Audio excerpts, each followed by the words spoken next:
I don't know if you have noticed, but there are some people that seem to be lucky.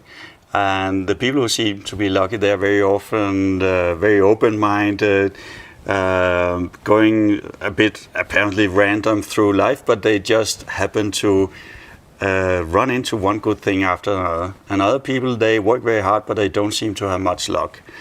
So I started thinking about it, and then I ran into some research by a scientist called Richard Wiseman, and he actually did, sounds crazy, but he did scientific research in luck. And he did a number of famous experiments. What he did was he put adverts in newspapers where people could respond if they felt that they tended to be either very lucky in life or very unlucky. And then he got them in, and then he did different experiments with them. One of them was he gave people a newspaper, and he would ask a person, you just have to, as quickly as possible, count how many photos there are in this newspaper. And the unlucky people, they would go through it quickly, look for the photos, and then they would say 46. The lucky people, though, would notice that on page 2 there was an advert with huge letters that said, you can stop counting here, there are 46 pictures in this newspaper. And also, if they even moved on further, they would note on the centerfold that there was a very big advert that said you could stop here and collect some money from the experimenter.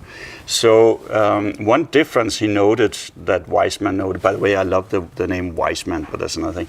The unlucky people worked with a laser. They were focused on whatever task they were given. And that was like, I have to solve this task, and I have to solve that task.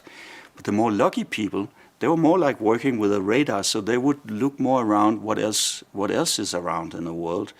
And then by looking around, they would see more opportunities. There's a famous experiment where you call lucky or unlucky people to a meeting with an interviewer in a restaurant or a bar. And then you put a candid camera. And then the interviewer comes deliberately 20 minutes late. And then you watch what these people do. So the tendency was that the lucky people would start chatting with people around them. And if you meet strangers and you start chatting with them, good stuff might happen.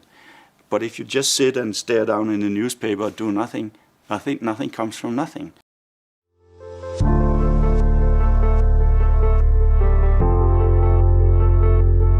Do you speak future?